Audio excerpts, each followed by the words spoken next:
So, it's time for a comparison! This is the Mafex Spider-Man with my custom John Romita Sr. head. It's actually a snapshot Spidey head with slightly modified proportions, like the cheeks are a bit more pushed in. The original head was very balloonish. And this is the retro Spider-Man from Hasbro, the new one.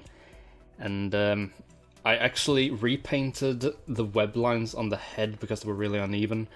And finally, this is my original custom Spider-Man. This is basically the Pizza Spider-Man body with an old animated figurehead modified and put on the body. So yeah, we're gonna take a look at them, and then at the end, hopefully, I will know which one to keep, because I only want one definite version of a character in my collection, and then the rest usually ends up on eBay somehow. So yeah, let's take a look. So all of these are in the iconic Spider-Man crouching pose, not like the 4-point crouch he's usually in when he's like on a building or something, but this is basically the Iron Man pose, but Spider-Man does quite a lot too. So the Mafex one looks very natural. He can look up quite far. The retro figure, on the other hand, so this is, I don't really like the articulation here because this bit doesn't move. I sort of wish this was also a swivel here, but instead it's just a torso joint, so it gets really disjointed if you twist it, and I'm not really happy with that at all.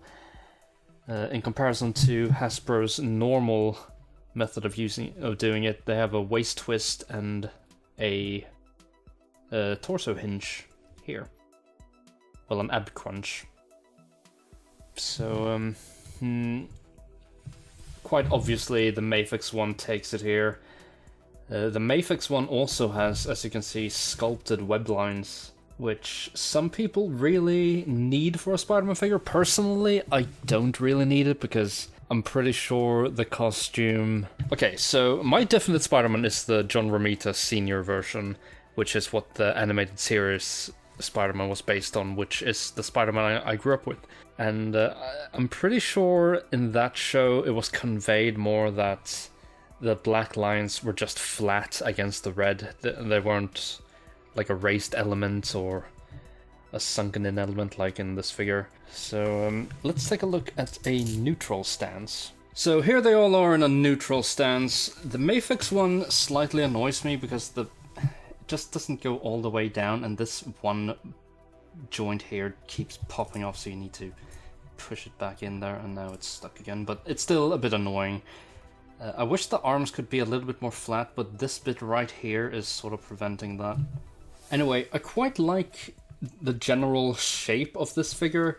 The shoulders are much better aligned to the torso than this one, which has...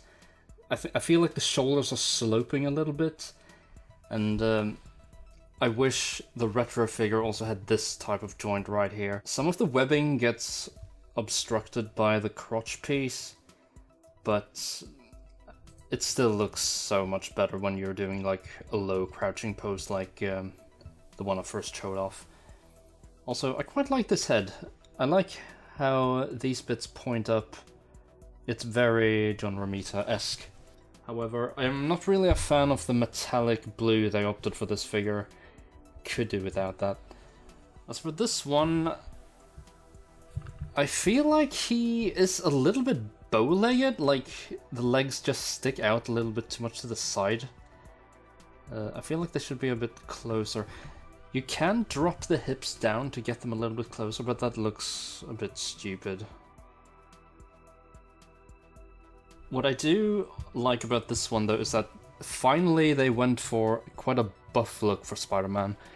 And if you watch the original animated series from the 90s, then you should know that Spider-Man was quite buff in that. And yeah, I quite like that. I've never really been a fan of like the really lanky Todd McFarlane Spider-Man that came afterwards. I've also preferred the smaller eyes rather than the big ones that takes up like half the face. As for the Pizza Spider-Man, he is very lanky. However, the legs are a bit more neutral than the retro figure. Also, for this head, it's not really accurate to the animated series at all, but it's sort of nostalgic, because if you were a kid in the 90s, you probably had some Spider-Man figures, and they pretty much all looked like this. The eyes were just painted on, and they didn't have any like real definition like these eyes. They were just like a raindrop almost. Unfortunately, also this head is a little bit too thin to really work. Someone asked me once if I could put this head on this figure when I actually got it, so let's do that right now. Actually, I made it work. Yeah, still, this head is a little bit too small. Not really a fan of it. Much prefer this one. So I feel like talking articulation is a little bit wasted using this figure, but anyway, we can do a brief run through. So this figure has a very expressive head joint here. And then the neck is articulated too. Whoops, head popped off. And then I'm not going to move this arm because I don't want the shoulder to fall off again. But pretty much as much range as you could ask for. Double jointed elbows. The torso, very seamless. Drop down hips.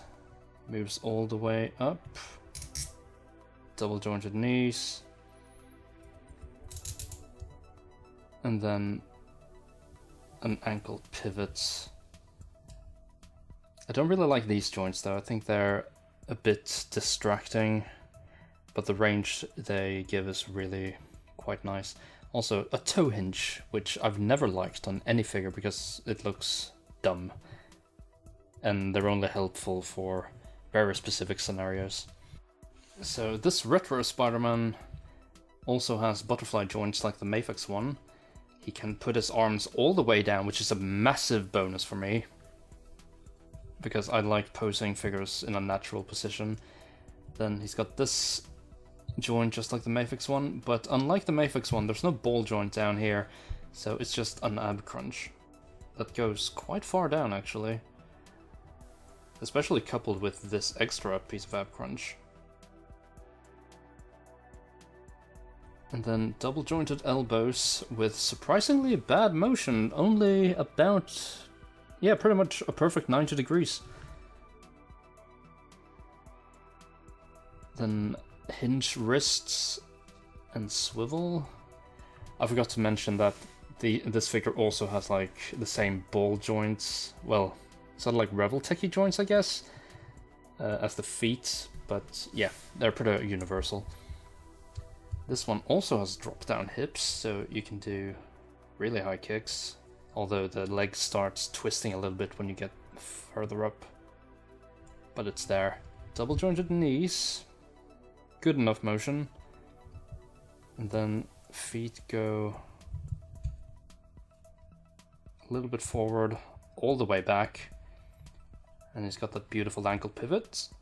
But like I said, I really like a neutral pose, and this figure just... there's something slightly off about it when you pose him in a neutral position. Maybe the legs are too beefy. Actually, no, it looks pretty good right now. And then the old pizza Spidey mold. Arms that have way better range of motion than this one. And then these custom hands also from Snapshot Spider-Man with articulated fingers. If I can get them to move. So you see every finger is articulated. It's a bit unsightly, especially since these lines are really thick, but if they somehow could make articulated fingers work in this scale properly, then that would be an absolute game changer. Also butterfly joints, all the way around, swivel here. Ab crunch, waist twist. This does break up the sculpt quite noticeably, but also the colors just sort of flow a little bit better. And then legs kick out. Very good bend at the knee, same as this one pretty much. I think the feet in general are very similar in terms of range. They go forward, they go all the way down. And then the ankle pivots. So wrapping up, I'm pretty sure we can just eliminate this one from the competition completely, so away with ye. and I'm sort of leaning towards the retro figure, to be honest. It's more Romita inspired, which I like, although this one looks really good post. I don't like how the arms don't go down, and this shoulder joint is pissing me off. Also, he doesn't really fit in with my other legends on my shelf because he's a little bit too detailed. He's built too much like an import, if that makes sense. I don't know, there's just something more cohesive about this one. So what I think I'll do is I'll probably keep this one. And yeah, anyone interested? Anyways, thanks for watching, and I will see you guys later.